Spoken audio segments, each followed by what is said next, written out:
우리는 우리의 일상을 뒤돌아보잖아요. 내가 정말 잘 살고 있는 건가 생각을 하게 됐잖아요. 그러면서 이 친구들의 인생도 궁금하잖아요. 그래서 이 친구들은 잘 살고 있는 건가 이렇게 관심을 갖게 된 거죠. 그러면서 내 인생을 비교하면서 평가를 해야 되니까요. 근데 무엇을 통해서 친구들의 인생을 바라보게 돼요? SNS. 그렇죠? 혹시 그 채연 씨도 SNS 하시나요? 네, 하고 있죠. 네. 만약에 이 친구가 잘 살고 있는지 궁금해서 네. 들어가 봤더니 막 프랑스 식당에서 호화롭게 네. 음식을 먹는 장면이 사진이 딱 있어. 그때 기분이 어떠실까요?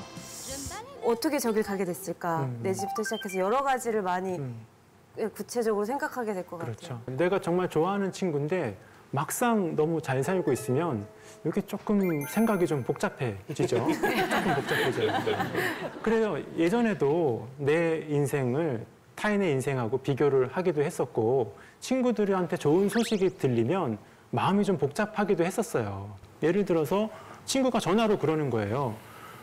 야, 하와이 갔다 왔는데 야, 진짜 멋있어. 바다 빛깔이 에메랄드 같아. 막 그랬단 말이에요. 그래, 진짜 좋겠다. 그러면서 부러워했지만 그렇게 오래 가진 않았어요. 왜?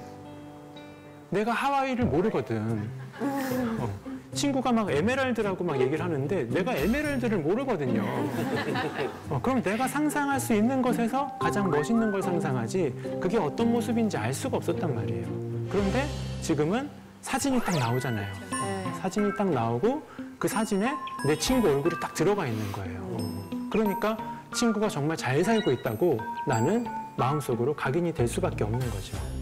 SNS가 발달되면서 또 많은 분들이 아픔을 겪는 게 헤어진 분들, 헤어진 남자친구, 헤어진 여자친구 생각이 나면서 되게 힘들어 하시거든요. 혹시 유민상님 주변에도 그런 것 때문에. 그쪽은 또 제가 전문이군요. 그렇죠. 주변에 뭐 친구들 같은 경우는 그러고 나면 싹 다 지운다던가. 네. 아니면 이상한 사진 하나 올려놓고 있다던가 뭐 떠날 거야 뭐 이런 거. 남자 친구들보다는 주로 이제 여자분들이 그런 게 심경의 변화가 있으면 이게 확 바뀌어 있더라고요. 사진 같은 게. 그렇죠. 또 SNS 프로필로 소통을 또 하다 보니까 여러 가지 생각이 우리가 복잡해지는 거죠. 그 SNS를 항상 생각하실 때는 주의하셔야 될 점이 뭐냐면 자신의 베스트 샷을 올려놓는다는 거예요. 그래서 친구가 만약에 뭐 프랑스 식당에서 식사를 했던 사진이 딱 올라왔다. 그러면 우리 머릿속에서는 계속 프랑스 식당에 있다는 착각을 하게 돼요. 우리 헤어진 여자친구가 내가 능력이 없고 매력이 없어서 그때는 당장 떠나가서 나보다 더 좋은 남자를 만났지만 그래도 마음 한구석에서는 나를 생각하고 살 거야. 그렇게 정신승리라도 예전에 했었었는데 맞아요.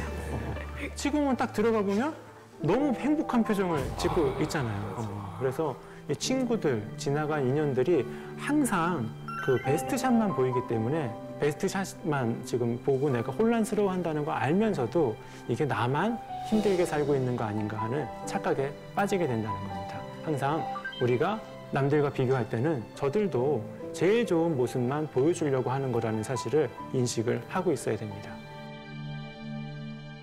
우리가 인생을 길에 비유를 많이 하잖아요.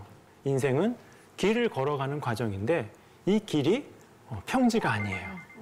오르막이야. 그런데 오르막인데 언덕이 하나씩 더 나와. 그래서 그 언덕을 넘어가야 되는 거죠. 그래서 저는 자존감의 언덕이라고 부르거든요. 그러니까 자존감을 높이는 법은 이 산을 깎아서는 절대로 환경을 변화시켜서는 절대로 문제가 해결이 되지 않더라고요. 결국은 내 두 다리를 튼튼하게 만드는 방법밖에 없다. 그래서 저는 이 심오한 이야기를 한 편의 그림으로 표현을 해봤어요.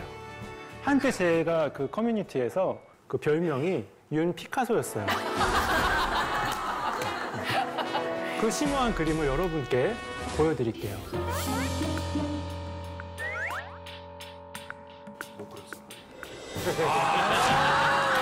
다행이네요. 윤 피카소죠. 그래서 저희에게 자존감을 높여주는 그림을.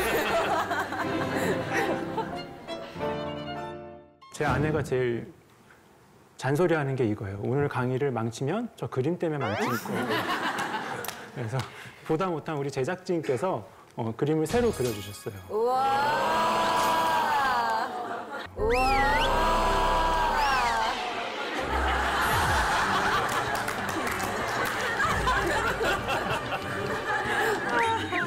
늘 자존감의 언덕을 만나고 이 언덕을 넘으면 조금 좀 편하게 되지만 또 그 다음 언덕을 만나고 우리는 계속 자존감에 도전을 받습니다. 그래서 못 넘어가면은 좌절이 되지만 요것을 하나 넘어갈 때마다 자존감 성장이 성숙이 일어나게 됩니다. 여기서 중요한 단어가 하나 나오는데 그 머리 위에 자존감 도둑이라고 써 있죠. 네. 특히 이제 언덕에서 내 자존감을 도둑질해가는 누군가를 만나면 인생이 상당히 힘들어집니다. 우리 주변에 자존감 도둑들이 있어요. 원미연님은 혹시 떠오르는 사람이 있으신가요? 내 음반이 이제 뭐 음원 발표가 돼서 뭐 상위를 막 링크해서 막 치고 있는데 그쵸. 누군가가 와서 제 자리를 탁 뺏어왔을 때 이제 그 가수를 당분간은 보고 싶지 않죠. 그렇죠. 가까운 곳에 보통 자존감 도둑이 네. 있어요. 왜냐하면 우리는 자존감 도둑을 무의식 중에 피하거든요. 그래서 저 사람을 웬만하면 안 마주치고 넘어가려고 노력들을 합니다. 그런데 계속 내 자존감을 괴롭히는, 내 자존감을 뺏어가는 사람들은 멀리 할 수 없는 사람들이에요. 가까운 동료, 친구, 직장 상사, 아니면 가족 중에 누군가가 자존감 도둑인 경우가 많아요. 그런데 이분들이 얼굴에다가 자존감 도둑이라고 써놓진 않거든요. 이분들은 되게 선한 의도를 가지고 있어요. 그래서 이 자존감 도둑질에 어떤 행동으로 어떤 말로 날아오는지를 잘 봐야 됩니다. 자존감 도둑의 3대 행동은 비교, 비약, 비난, 3비라고 저는 이름을 붙였어요. 3비 이론은 처음 보실 거예요. 왜냐하면 제가 만들었거든요. 비교는요, 상당히 광범위합니다. 내 앞에서 남 얘기하는 게 다 비교예요. 우리가 누굴 사귀면 당신 정말 예뻐, 아름다워 그렇게 얘기하면 되잖아요. 그런데 그렇게 하지 않고 당신 정말 예뻐, 지난번 걔보다 더 예뻐 그렇게 얘기하면 내용과 상관없이 무조건 기분이 나빠지는 겁니다. 두 번째는 비약입니다. 3살 버릇 80까지 간다, 바늘도둑 소도둑 된다, 이런 속담 때문에 우리가 과하게 비약을 당하고 기분이 나빠지는 경우가 많아요. 내 미래를 단정짓고 부정적으로 예측을 하면 자존감이 손상될 수밖에 없습니다. 마지막으로 비난입니다. 비난은 자존감을 직접적으로 공격을 하는데, 비난에서 중요한 건 뭐냐면 항상 왜라는 단어와 함께 옵니다. 과장님이 얘기하는 거예요. 왜 지각했어? 문장만 보면은 이유를 물어보는 거죠. 왜라는 질문을 하지만 사실 그 안에는 지적을 하는 것이고 비난을 하게 되는 거죠. 그래서 정신과 제가 전공이 됐을 때 선배님들이 불러가지고 홍균아, 이제는 왜라는 단어를 쓰면 안 된다 말씀을 하시더라고요. 그래서 제가 왜요? 그랬죠. 왜요? 정 이유가 궁금하면 어떤 이유 때문에 하신 건가요를 물어봐야지, 범죄 피해를 보신 분들한테 함부로 왜 따라갔습니까? 왜 신고를 늦게 했나요? 이런 얘기를 하면 안 되는 거예요. 왜라는 단어를 듣는 순간 우리는 피해자가 오히려 마음에 비난을 받는 것 같아서 자존감이 한 번 더 상하게 되는 겁니다. 자, 우리는 이런 비교, 비약, 비난하는 자존감 도둑을 만나면 어떻게 처신을 해야 될까? 어떻게 우리 마음을 방어를 해야 될까? 그게 아주 중요한 포인트입니다. 그분들이 우리의 자존감을 공격할 때, 기분이 상했을 때, 감정이 불편해가지고 남을 공격하는 거거든요. 그러니까 우리는 자존감 도둑들의 그 힘, 감정의 힘을 무력화를 시켜야 돼요. 나쁜 감정을 상쇄시킬 수 있는, 희석시킬 수 있는 유일한 방법은 공감입니다. 공감이에요. 그래서 자존감 도둑들한테 공감을 하라 그러면 다들 고개를 갸우뚱하세요. 나를 공격하는데 거기에 공감을 해버리면 같이 나를 비난하라는 뜻인가? 이렇게 생각을 하세요. 그게 아니에요. 그 사람들의 행동이나 생각을 공유하라는 게 아니라 단지 부정적인 감정만 공감하라는 거예요. 자녀들 키워보신 분들은 공감하면 어떤 단어가 떠오르세요? 어떻게 반응하는 게 공감입니까? 그랬구나. 그랬구나. 맨날 우리 듣는 얘기잖아요. 그랬구나. 하는 게 공감입니다. 제가 아는 선배님은 세상에라는 단어를 쓰세요. 세상에. 세상에. 제가 무슨 일이 있어서 전화를 드리면 선배님, 제가 좀 안 좋은 일이 좀 있었습니다. 무슨 일이 좀 사건이 있었어요. 그러면 선배님이 어우 세상에 그러세요. 좋은 일이 있을 때 전화를 드리잖아요. 선생님 제가 요번에 뭐 책이 잘 돼가지고요. 뭐 좋은 일이 좀 생겼습니다. 그러면 오 세상에 그래요. 하루 종일 세상에만 하세요. 병원에서도 계속 세상에만 해가지고 그 지역 정신과를 다 그냥 평정을 해버렸어요. 저는 그랬구나만 합니다. 김상중님이라면 후배한테 야단을 칠 때요. 좀 비교를 하실 수 있잖아요. 그 비교를 저한테 한번 해주세요. 그럼 제가 공감을 해보도록 하겠습니다. 실제로 제가 선배죠? 물론입니다. 홍균아, 네. 너는 나보다도 어린데 머리가 왜 이렇게 나보다 하얗니? 왜 그래? 그렇네요. 어? 그렇네요. 제가 후배인데 머리가 좀 하얗습니다. 지금 기분이 어떠세요? 내가 묻는 말에 그렇게 얘기를 하면은 내가 굉장히 당혹스럽잖아. 꼭 그렇게 얘기를 해야 되겠니? 아, 그렇습니다.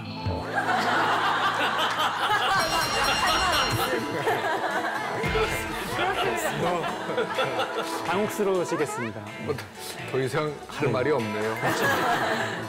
이런 겁니다. 저는 공격하지 않았어요. 이런 상황에서 오고 가는 상황에서는 그대로 그 마음을 공감하면서 아, 당황하셨을 수 있었겠군요. 이렇게 공감을 하는 순간 감정이 소거되면서 할 말을 잃어버리시게 되는 거죠. 자존감 도덕을 만났을 때는 그랬구나를 항상 생각을 하시기 바랍니다. 하지만 이 자존감을 세우는 법을 알아야 우리가 세울 수가 있거든요. 자존감을 회복하는 과정은요. 이렇게 결심 한번 한다고 되는 게 아니라 지속적으로 무언가를 훈련을 해야 되는 과정입니다. 그래서 자존감을 키우는 현실적인 방법은 제가 4가지를 말씀을 드릴 건데요. 손호영님 같은 경우 살다 보면은 자존감의 상실을 경험할 수 있잖아요. 그럴 때는 만약에 나를 진심으로 사랑하는 존재가 있다고 상상을 한번 해봅시다. 힘들어하는 손호영님한테 무슨 얘기를 해줄 것 같으세요? 괜찮아. 괜찮아. 괜찮아. 넌 잘할 수 있어. 넌 잘할 수 있어. 나는 너를 믿는다. 나는 너를 믿는다. 세상에 단 한 명이라도 나를 위해서 그 얘기를 좀 하고 내가 그 얘기만 들으면 자존감을 좀 회복할 수 있을 것 같잖아요. 그런데 그 얘기를 해주는 사람이 단 한 명도 없어서 내가 괴롭잖아요. 네. 그런데 그 얘기 괜찮아. 잘 될 거야. 넌 최선을 다했어. 이런 얘기를 들을 수 있는 방법이 없나요? 녹음해서. 그렇죠. 괜찮아.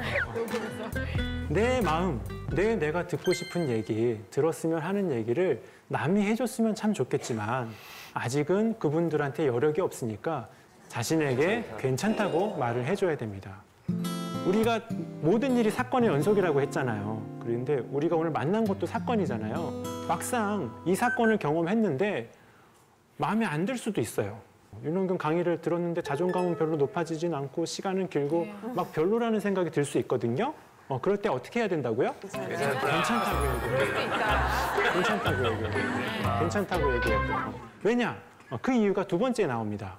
그렇게 하지 않으면 집에 돌아가는 길에 내가 거기 왜 갔을까? 내가 중간 휴식 시간에 집에 갔어야 되는데 왜 남아 있었을까 하면서 자기 자신을 왜가 뭐라 그랬어요? 비난이라 그랬잖아요. 자기 자신을 비난하면서 2차 공격을 당하는 거죠. 그래서 왜라고 자문하지 말고 자신에게는 일단 괜찮다라는 얘기를 해줘야 됩니다. 그리고 또 그 일을 겪으면 안 되니까 미래형 후회를 하는 거예요. 내가 다시는 윤원균 강의는 가지 않겠다. 책도 안 읽겠다. 미래형 후회를 하면서 그 문제를 피해 나가는 거죠. 3번째는 하루에 적어도 15분 이상은 내가 마음대로 할 수 있는 시간이 확보가 돼 있어야 됩니다. 그래서 이 시간만큼은 내 마음대로 할 수 있는 시간을 확보를 해주셔야 됩니다. 그럼에도 불구하고 또 나쁜 일이 떠오를 수 있어요. 그럴 때는 말로 좀 뱉어야 돼요. 내가 그때 일 때문에 아직도 힘들어하고 있구나, 아직도 괴로워하고 있구나라고 말로 한번 뱉으셔야 부정적인 감정이나 부정적인 생각에서 벗어나기가 쉬우실 거예요. 저는 자존감 회복하는 훈련을 복근 만드는 훈련에 많이 비유를 해요. 저도 한때 식스팩을 좀 만들고 싶어가지고 같이 근무하는 동료 내과 선생님한테 좀 물어본 적이 있어요. 선생님, 식스팩은 도대체 어떻게 하면 만들 수 있는 겁니까? 근데 그 선생님이 배가 이만큼 나오신 분이 있어요. 배를 이렇게 두드리시면서 윤 선생, 식스팩은 우리 마음속에 있는 거야. 그래서 그때는 그냥 웃긴 얘기라고 생각했었는데 아니었어요. 자존감 만드는 것도 이것과 마찬가지더라고요. 예를 들어서 우리가 복근을 만들려면 플랭크라는 운동을 해야 된대요. 그래서 이 사람들한테 찾아가 보면 1분씩 해갖고 5세트를 하라는 거예요. 근데 우리는 저분들의 행동을 절대로 따라할 수가 없어요. 복근을 키우고 싶은데 복근 운동을 할 수가 없어. 왜? 복근이 없어서. 꾸준하게 하는 방법밖에 없습니다. 마치 플랭크를 처음에는 10초밖에 못했지만 하다 보면 몇 초가 돼요. 12초가 되고 15초가 되고 20초, 30초가 됩니다. 자존감 회복도 마찬가지입니다. Keep going. 계속 하는 거예요. 내가 오늘 당장 한 번 했다고 이루어지진 않겠지만 계속해서 자기 자신한테 얘기해주고 또 그러다가 또 새로운 방법이 나오면 그 새로운 방법도 대입을 해주고 계속 꾸준하게 하는 방법밖에 없습니다. 마치 복근을 만드는 것처럼요. 자존감의 언덕, 자존감의 난간, 자존감 도둑을 끊임없이 만나실 테지만 그때그때 자기 자신에게 들려주고 싶었던 얘기를 들려주면서 지지하고 격려를 해주시기 바랍니다.